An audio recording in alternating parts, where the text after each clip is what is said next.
Chronicles now transmitting. Welcome to the Tate Chronicles on Healthcare Now Radio. And now, here's your host, Jim Tate. Good day, citizens of the free world. From border to border, coast to coast, and to all the ships at sea, I bring you a warm welcome. This is your correspondent, Jim Tate, and thank you for tuning in to this edition of the Tate Chronicles. Join me as we cut through the fog that exists at the leading edge of healthcare technology. Our mission is simple. We're searching for beneficial disruption in healthcare from emerging technologies and processes. I'm very pleased today. My guest is Raja Bhadury. Raja is the Global Enterprise Healthcare Lead at Hewlett-Packard. In that position, he leads the launch of HP's Healthcare Edition portfolio globally. So, Raja, thank you very much for joining us today and sharing some of your insights. Thank you very much for having me, Jim. Pleasure to be here. One thing I definitely want to talk about is a very large emerging issue in healthcare, is that the presence of technology at the point of care. Now, a generation ago, there was no really technology, whether it was in a hospital room or in a clinic exam room. But now in both inpatient settings and ambulatory settings, there's a lot of technologies. There's computers, there's IV pumps, there's all kind of devices. And so there's a giant potential or risk of infection taking place through this transfer point of the technology. What are your thoughts on that? Yeah, this is a very important topic, Jim. What you're talking about here is what's called healthcare-associated infections. It used to be referred to earlier as hospital-acquired infections, but generally HAIs. That's the acronym. And this is a global problem cutting across clinical settings. And HAIs, or again, healthcare-associated infections, are infections people get while they are receiving healthcare for another condition. And as you mentioned, there is a risk, partly because of these IT devices, that some very dangerous pathogens might get into contact with people and really potentially kill people as well. So just to give you an idea of the scale of of this problem, HAIs, or these healthcare-associated infections, affect over 750,000 people in the US and kill annually 99,000 people. And what we're talking here is pathogens that can be bacteria, viruses, fungi, things like the methicillin-resistant Staph aureus, MRSA, or vancomycin-resistant enterococci like VRE or C. diff. These are horrible diseases which can really affect people who are immune compromised and cause a range of problems like diarrhea, colitis, pneumonia, potentially life-threatening infections. Now, a bulk of the HAIs are caused by surgical site infections or catheter-associated UTI and so on. And fortunately, the medical community has worked very hard to reduce the risk stemming from these, from surgical site infections and so on. But now I think what's happening is the medical community is becoming more and more aware of the transmission of pathogens from surfaces in patient rooms. So we're talking about environmental surfaces. Think about toilet seats, toilet handrails, tray tables, and increasingly IT devices, computers, displays, keyboards, which are being used at the patient bedside. They play a very important role in clinical documentation, but these devices can get very dirty and as a result become a reservoir of these very dangerous pathogens. Well, that's a really good point. And before the wave of technology into the really point of care, the main thing we had to worry about was providers going room to room and not washing their hands. But here we have devices, whether it's a laptop or a tablet, going room to room. It could be as simple as an electronic thermometer going from room to room. Right. And so I remember 10 or 15 years ago when hospitals first adopted computers and for documentation of inpatient situations.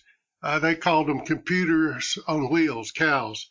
And they would wheel those into a patient's room. I think now they try and keep them in the hallway, but they could still be very infectious.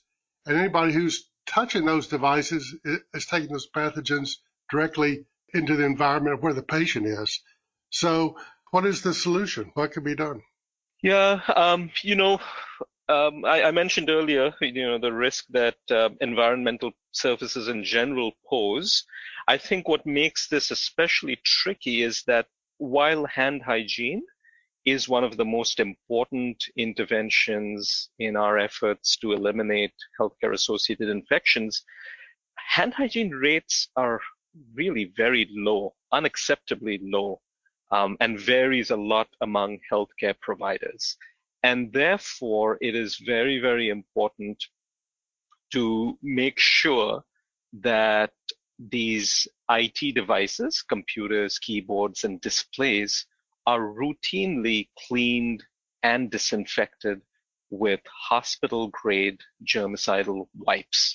You really want to make sure that these devices are clean so that even if a healthcare provider for some reason does not perform hand hygiene protocols and manage to get some of these pathogens on these devices, these devices are cleaned and disinfected so they don't pose a risk of being transmitted to patients. So what's important here and we've worked very closely with the board certified infection preventionists working on behalf of APIC Consulting Services. APIC, by the way, is the Association for Professionals in Infection Control and Epidemiology. Really just a wonderful organization made up of infection preventionists thinking hard about this issue. We've worked with them to think through what HP can do to play a role in infection control. And we've designed our devices from the ground up so that they can be routinely cleaned and disinfected up to 10,000 times with these very caustic germicidal wipes. And that's not easy. I mean, these things, these chemicals, and I'm thinking now about things like quaternary ammonium compounds, certainly bleach formulations, hydrogen peroxide. They are very, very corrosive and can really destroy regular IT devices if they are used routinely on them. But we've designed our products from the ground up so that these germicidal wipes can be used on them. And we've worked with APIC to come up with a white paper, which really helps infection preventionists who may be struggling thinking through the appropriate infection protocols and how frequently they should be cleaning and disinfecting these devices and so on. So there's some guidance, some advice that's available to such practitioners. And our hope is through the work that we do with our healthcare customers, through the webinars that we organize and so on, that we can really get a lot more collaboration between infection preventionists, IT, and the frontline staff to come together to tackle this problem. And the good news is we now have PCs and displays and keyboards that can be routinely cleaned and disinfected with these wipes. In the past, you didn't used to have that, so people had their hands tied. But now we have these solutions, which is terrific. Well, this is really timely due to the fact that we're facing the coronavirus, and we don't know where that's going, but it's going somewhere. And you just one wonders what precautions are being taken as these devices go from one patient to another. Maybe they've got all the devices in isolation with the patients. I don't know, but certainly the spread of these viruses, unless care is taken, the devices are going to carry the virus with them. Yeah, that's absolutely right. And the problem is Some of these pathogens I mentioned earlier, especially these antibiotic-resistant pathogens, are more frequently, of course, found in hospitals where you have especially vulnerable patients. So it's the perfect storm where you have these especially harmful pathogens, and now you have, patients who are immune compromised or maybe recovering from surgery. So that's why you have to be very, very mindful. Hand hygiene protocol is still obviously extremely important, but I think it's time to look harder at environmental surfaces, IT devices, which are ubiquitous. They're kind of hidden in plain sight. I think we're all familiar with research we've seen on how dirty our own smartphones might be. And so it's not, it's not surprising that there's a tremendous amount of research showing that keyboards and other surfaces, IT surfaces in hospital systems are also very, very dirty. Well, and I believe it's widely accepted of the contamination potential of person to person just by the general public. You go to a supermarket and they have germicidal wipes to wipe off the handbars for the grocery carts. So people are certainly used to it, and it's well recognized, and a lot of people use those. I'd like to move on to another aspect, potential risk of technology at the really point of care, and that has to do with electromagnetic interference. Some folks call it EMI. It's the disturbances that can be caused by external sources that affect electrical circuits, whether they are maybe IV pumps or things like that. What are your thoughts on that? What's the risk there? Yeah, thank you, Jim. This is a more interesting one because I think it's not something that a lot of people really have a full grasp on. But let me try and sketch out the nature of this problem. So as you have more and more connected hospitals, think about all the very modern medical equipment that we have. We also obviously have, like I mentioned, a lot of IT devices like PCs and so on for clinical documentation. You increasingly have wireless technology in this environment, which exposes patients and other very sensitive medical equipment to increasing levels of electromagnetic radiation. Think about all these different devices. And by the way, think about also the patients and visitors who are coming in with their own smartphones or e-readers or tablets and notebooks and so on and so forth. And what this means is you have all of these devices coming into the patient room, all using a radio spectrum, which is already, very congested. And so the risk that these devices will start interfering with each other, this electromagnetic interference, EMI, is very, very real. And the problem is that these simple machine errors caused by EMI could have very dangerous, even catastrophic results when you're talking about potentially life-saving equipment, especially in ERs and ICUs, like defibrillators or ventilators or pacemakers, right?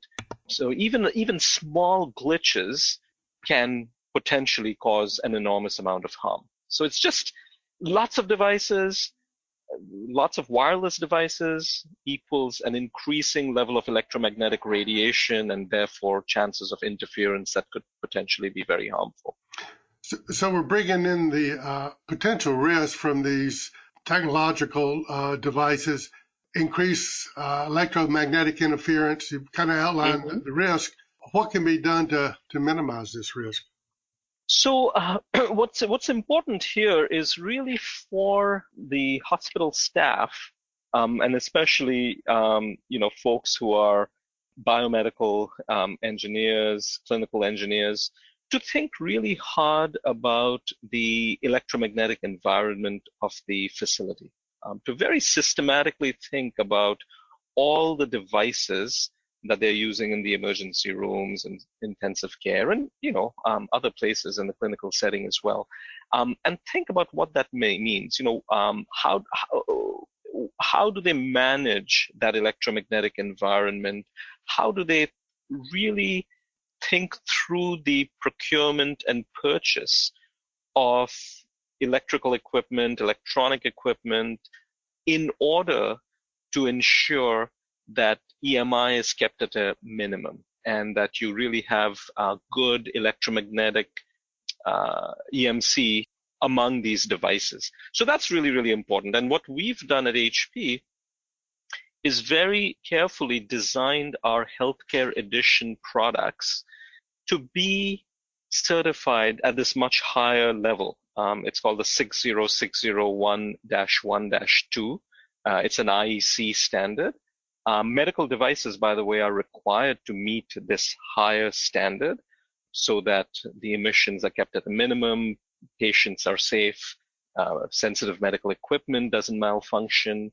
And what we've told ourselves is, look, I mean, we got to rise up to the challenge. This is not a requirement for IT devices. It is for medical, but it's not for IT devices like PCs and displays. But surely, we can do better, and we can design our products so that they meet this 60601-1-2 standard. And that's what we've done with our Healthcare Edition products. And with your Healthcare Edition products, are you achieving that lower level of emission just by the shielding that you build into your devices around the device itself?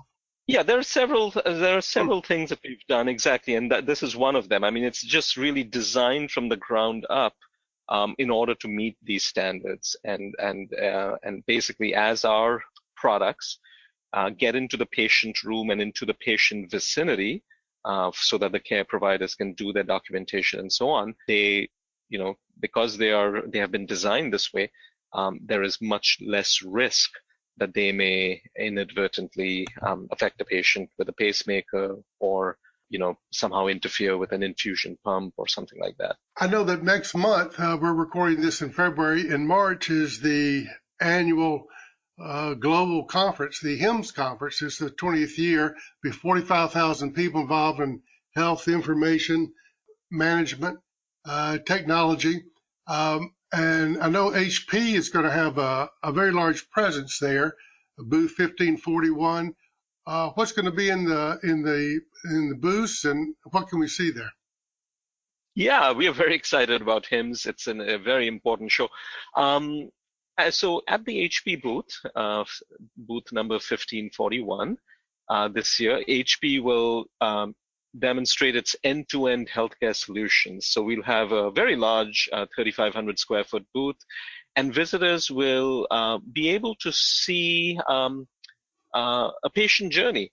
They will be able to really see how we can help a patient as she moves from a consultation with her primary care physician, being involved in a telemedicine session, and then as she progresses into the acute care hospital, undergoes procedures, and then comes home to recuperate, we will be showing how HP and our partners in the broader ecosystem have really pulled together these solutions to facilitate clinical workflows and improve the patient experience. So there's a lot in that show, a lot of different solutions, and our goal really is to illustrate how we can help our customers just deliver a much better patient experience, and also help their care providers by streamlining workflows. So we're very excited about that. That's kind of almost the holy grail, that whether it's technology or workflows or new processes, people are looking for. That is that continuum of care, from symptom reporting to diagnosis, to referral, to possible procedures or treatment, to recovery, back to a state of hopefully wellness. And as you mentioned, Raja, this is not only technology, this is processes, because a generation ago, as patients were moved from one care setting to another, it was almost like you were starting over. You went through a number of steps as opposed to really just following a path. And this seems to be the direction of healthcare, is this continuum of care where information is passed seamlessly. That's the desire, and that's what's hoped for, that the patient's record, the data related to them follows with them, and the goal is that patient-centered approach to healthcare as opposed Absolutely. to You hit it there. Absolutely, Jim. And it's how we can allow organizations across the care continuum to share this data, take this much more patient-centric approach, and also do it very securely. So, during our conversation today, we talked about our Healthcare Edition products and how these are safer in clinical settings. They're safer because they can be wiped down with germicidal wipes to reduce the risk of healthcare-associated infections. They're safer because of the way they've been designed to the 60601-1-2 standard. But our Healthcare Edition products are also smarter in many ways. So they have certain features that really, again, help streamline workflows and take some of the drudgery out of using these kinds of devices and give a little bit more time to the care provider to spend time with their patients. That at its essence, it's a deeply personal interaction. Healthcare is. So we do that. So our devices are safer, smarter, and they're secure. They really have top-notch security features, which don't get in the way of people performing their tasks, but are just, humming away in the background, making sure that the devices are secure at multiple levels. Healthcare has gotten more complicated, and I'm not just talking from a technological standpoint. The patients that are being presented to providers now are different than patients a generation ago. In my belief, an example I give is when the baby boomers, largest demographic group, were children, and they were taken to see a provider that might have a strep throat or a particular episodic thing that needed to be addressed. Now, when those same people are in their 60s, 70s, and 80s and go in, it's not for a strep throat. It's because they may have a congestive heart failure, they may have diabetes, there could be a number of chronic conditions. So the patients are more complicated than they were a generation ago. So the need for that secure, relevant data is more important than ever, really, to my way of thinking. Absolutely. And unfortunately, healthcare delivery organizations have been the focus of attack by the bad guys for a long time. I mean, protected health information by its very nature is extremely valuable to the bad guys. Yes. And then you add to that ransomware and being able to bring a hospital system down on its knees. It's just terrible. So obviously, I mean, we at HP, we take this very, very seriously, and we've addressed these security concerns at multiple levels, starting at what's called the firmware level, so deep under the OS, but moving all the way up through the operating system and the application layer, and then even beyond that in the way we've integrated features like privacy panels to reduce the risk of visual hacking and so on. That's what they more or less refer to as the full stack, from the lowest level to the highest level. Hard to believe, but our time is just about totally up. But I want to ask you, for anyone who in our audience who's listening and wants to find out more about HP's healthcare solutions, what's the best way to contact or look up? How can they get more information? Sure. So if you're going to be at HIMSS in Orlando, so that's the week of March 9th, please make sure to visit us at our booth. The HP booth is number 1541.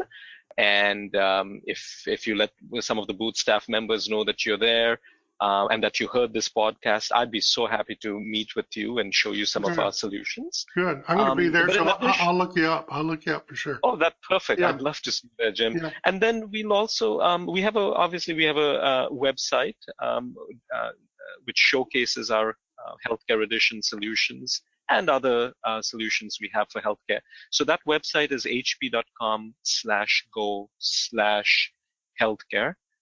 And we also have a 1-800 number. It's 1-800-820-5591.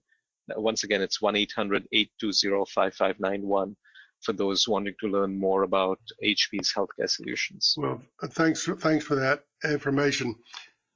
And I want to thank our audience for joining me on this episode of the Tate Chronicles. I offer a special salute to my guest today, Raja Bhadury of HP. Raja, thanks for coming aboard today. Thank you so much again, Jim, and thank you everyone for listening in. Yep. Bye.